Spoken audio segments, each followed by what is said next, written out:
Hello, আসসালামু আলাইকুম। সবাই কেমন আছেন? আলহামদুলিল্লাহ আমরা ভালো আছি। রান্না শুরু করতে যাচ্ছি, আর রান্নার জন্য নিয়ে ফেললাম মিষ্টি কুমড়া, গরুর মাংস আর অন্যান্য টুকটাক কিছু জিনিস ছিল।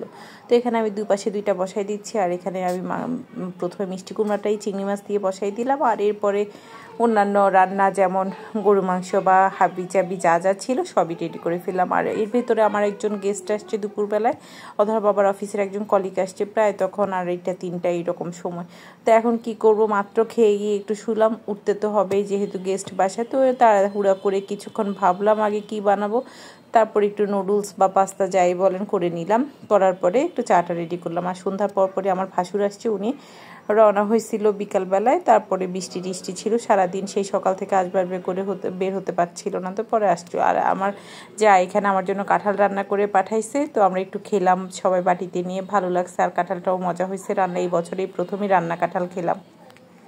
আর এই গিফটটা আসছে আমার ভাসুরের ছেলে, ও দুবাই থেকে আমাদের জন্য পাঠাইছে, ও কফি পাঠাইছে, একটু মাথা ব্যথার ঔষধ পাঠাইছে। আর কফিটা খুব সুন্দর, খেতে অনেক মজা, মানে কিছু কফি আছে না অনেক হার্ড, এটা ওই রকম না, খেতে ভালোই লাগছে। আর ওকে অনেক ধন্যবাদ, ও যদি আমার ভিডিও দেখে থাকে তাহলে এই মারফতে বলে দিচ্ছি তোমাকে অনেক ধন্যবাদ। মাঝে মধ্যে ও অনেক কিছু পাঠায় বাচ্চাদের জন্য বা আমাদের জন্য, ছোট মানুষ হিসেবে যা করছে আলহামদুলিল্লাহ। আর এখান দিয়ে ভাই আসার সময় আমাদের জন্য ঢেউয়া নিয়ে আসছে আর অন্যান্য কিছু জিনিস নিয়ে আসছে। তো এরপরে আমরা ঢেউয়াটা তখন খেলাম না, সবাই গল্প সল্প করে ভাত টাত খেলাম।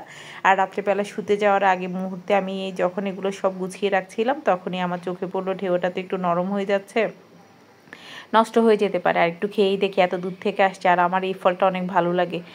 তো এরপরে আমি একটু ভেঙে টেঙে নিচ্ছিলাম, আর আমি ভাঙতে ভাঙতে এখানে দেখে যাবো ঢেউ খাওয়া শেষ। এক পর্যায়ে বাটির দিকে তাকাই দেখি আর নাই। পরের দিন সকালবেলা ভাইয়া চলে যাবে, তাড়াহুড়া করে উঠলাম, উঠে চিন্তা করছি যে কি খাবার দিব। তো এরপরে মাথায় আসছে যে চিতল পিঠাটা তাড়াতাড়ি করা যায়, আমি ওইটা ওনাদেরকে গরম গরম করে আমি বানাই দিচ্ছিলাম, দুই ভাইকে এনে দিচ্ছি, দুই ভাই গল্প স্বল্প করছে আর খাচ্ছিল।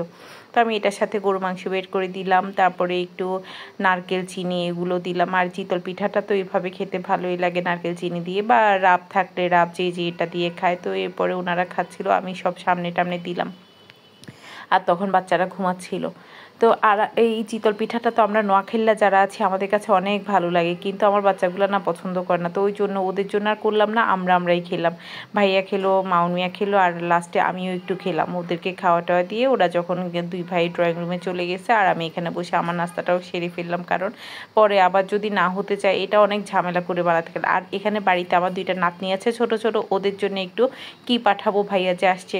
তো আমি তাড়াহুড়া করে একটা কেক বসাই দিলাম আর কেক পাঠিয়ে দিলাম। এরপরে চলে গেলাম একটু বাজারে, সেই ঈদের আগে যে বাজার করছি, আর আমার বাজারে যাওয়া হয় নাই, যাবো এরকম করতে করতে আর যাওয়া হচ্ছিল না। তার মধ্যে এই বৃষ্টি, এই ঝামেলা ওই ঝামেলা, মানে বাসায় যা যা ছিল একেবারে সব ফ্রিজ ফাঁকা করে ফেলছি। তো এরপরে চলে গেলাম বাজারে, আর বাজারে গিয়ে আগে আমি একটু মানে যাওয়ার সময় দেখছিলাম কি আছে কি নেওয়া যা, যেহেতু যেতে আমার একটু দেরি হয়ে গেছে, 12টা বেজে গেছে প্রায়, আর তখন খুব ভালো কিছু পাওয়া যাওয়ার কথাও না। তারপরও আমি গেলাম, গিয়ে কিছু সবজি টবজি নিলাম। এই কয়েকদিন মাংস খেতে খেতে আর ভালো লাগে না মাংস, এখন মনে হচ্ছে একটু সবজির মধ্যে ঢুকে যায়। আবার না একদিন দুই দিন গেলে যখন বলি আর কি যে সবজিতে ঢুকবো, ঠিক বাচ্চারা না খেতে চায় না, আবার সেই মাংস করতে হয়। তো এরপরে এখানে একটু আম নিতে আসছি, আর এখন তো আমের সিজন, বাসায় আমটা না থাকলে মনে হয় যেন ভালো লাগে না। তো আমটাও একটু কিনলাম, আমি এখানে দেখে নিলাম আগে। এখানে আম্রপালি, এই আম্রপালিগুলো দেখতে খুব সুন্দর লাগছিল, কিন্তু আসার সময় আমি একটা ছেলের কাছে আম দাম করে আসছি, তো ওকে ওখানে দাম যেহেতু করে আসছে, আরেকজনের কাছ থেকে নিয়ে গেলে এটা একটু খারাপ দেখে, আমি ওকে বলে আসছি আমি ওর থেকে নেব। তো ওর থেকে আমি ল্যাংড়া নিছি আম্রপালি, আর আমার সেদিন নেওয়া হয় না। আর এখানে লোকটা গ্রাম থেকে জিনিস নিয়ে আসে, তো উনি প্রায় সময় বসে থাকে, ফ্রেশ ফ্রেশ কিছু জিনিস পাওয়া যায়, ওর থেকে নিলাম। তবে ওনার থেকেও কিছু সবজি নাও। আর এই সিজনের লটকন দেখলাম ফার্স্ট, আর এটা তো হচ্ছে ব্যানানা ম্যাঙ্গো।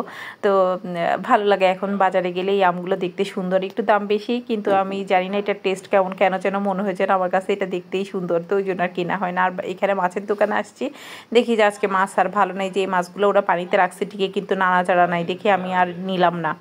তো এরপরে অন্যান্য সবজির জন্য চলে আসার সময় এখানে একটু দেখছিলাম আর দেখে শুনে সবজি নিচ্ছিলাম। ওই যে প্রথমে বাজারে ঢোকার সময় তো আগে চলে গেলাম মাছের ওখানে, যেতে যেতে যা কিছু চোখে পড়ছে, এবার আসার সময় নিতে নিতে চলে আসছি। আর এখানে এসে দেখলাম একটু পুঁই শাক আছে কিনা, দেখলাম পুঁই শাক পেলাম, কিন্তু ওই যে বললাম দুপুরবেলা হয়ে গেছে তো ভালো জিনিসগুলো সব শেষ হয়ে গেছে। এখানে পুঁই শাক আমি পেয়েছি, কিন্তু দেখলাম যে ভেতরে একটু পচা পচা, আমার কাছে আর ভালো লাগে না, সেই জন্য নিলাম না। তো এখান দিয়ে আসছি, আর এই বাড়িটা দেখে ভালো লাগে। বাজারে যখন আসি অনেক উঁচু দালান যেটা বলতে গেলে। তারপরে এখানে আমি সব কিছু নিলাম, আর এই নেওয়ার পরে বাসায় চলে আসছি। আর সেদিন এই নীতি নীতি এগুলো মানে বাসার কাছেই তো বাজার, আর সব সময় রিক্সায় চলে আসি। আর সেদিন এই আম নিব করে আমার রিক্সা আসা হলো না। এরপর আসতে আমার যে কী কষ্ট হয়েছে, আর আসার চাইতে তার চাইতে বেশি কষ্ট হচ্ছে উপরে উঠাটা। তো আমি যখন নিয়ে আসছি আয়রা একটু বাজার সদাই দেখে ও খুব খুশি। আমি এখানে ঢালছি, ও আমাকে প্রশ্ন করছে, কত কথা বলছে। তারপরে কাঁঠাল কেন আনছি, আম কেন আনছি, এটা কত ওইটা কত, ও আমার সাথে মানে মনে হচ্ছে যেন ও একটা বাজার নিয়ে বসছে। ও আমাকে প্রশ্ন করছে এটার দাম বলো, এটার দাম। তো আমি বলে দিচ্ছি, আর ও আস্তে আস্তে জানো শিখেও, সবজিগুলোর নাম জানা ভালো। এরপর এখানে একটু ওদেরকে দুপুরবেলা ঢেউ বানাই দিবা। আর দুহার টিচারের বাসায় যাচ্ছিলো, তো আমি বলছি তুমি তোমার টিচারের জন্য একটু নিয়ে যাও, ভালো লাগবে খেতে। ইন্টারেস্টিং ব্যাপার হচ্ছে, আমি যখন এই ঢেউয়াটা ওকে বানাই নিছি, ঠিক আছে, ও টিচারকে দিছে, উনি হচ্ছে কক্সবাজারের মানুষ। এখন ওনাকে যখন আমি এটা পাঠানোর পরে উনি প্রথমে ওকে জিজ্ঞাসা করছে এটা কী জিনিস, ও নিয়ে বসে টিচার আম্মু আপনার জন্য পাঠাইছে। আমি ভাবছি একটা ফ্রুট যেহেতু আমার কাছে আসছে সবাইকে দিয়ে খাই। এখন দেওয়ার পরে উনি তো খুব সুন্দর, আমি চামচ দিয়ে দিলাম মাখি টাখি সুন্দর করে, আর উনি খাইছে। খাওয়ার পরে উনি একবারে দুহা বলতেছে টিচার বিচি কোথায়, উনি বলতেছে কেন তোমার আম্মু তো এটা বাদাম দিয়ে বানাইছে, আমার কাছে ভালো লাগছে, আমি বিচি শুদ্ধ খেয়ে ফেলছি। মানে মজার ব্যাপার হচ্ছে উনি এটাকে বাদাম ভেবেই সব খেয়ে ফেলছে। তো এরপর আসি, ও তো সামু জানো আজকে একটা ঘটনা ঘটছে। তো শুনে ভালো লাগলো, আসলে না জানলে যে কি হয়। তো আচ্ছা যাক, ভালো কথা, উনিও খাইলো। খাওয়াটার পরে বাচ্চাদেরকে একটু করে সবাইকে দিল। আর আমার কাছেও ভালো লাগছে যে কাউরে কিছু দিলে যদি পছন্দ করে সেটা ভালো লাগে। তো সবাই ভালো থাকবেন, সুস্থ থাকবেন। আল্লাহ হাফেজ, আসসালামু আলাইকুম। আমার চ্যানেলটাতে লাইক কমেন্ট শেয়ার করবেন।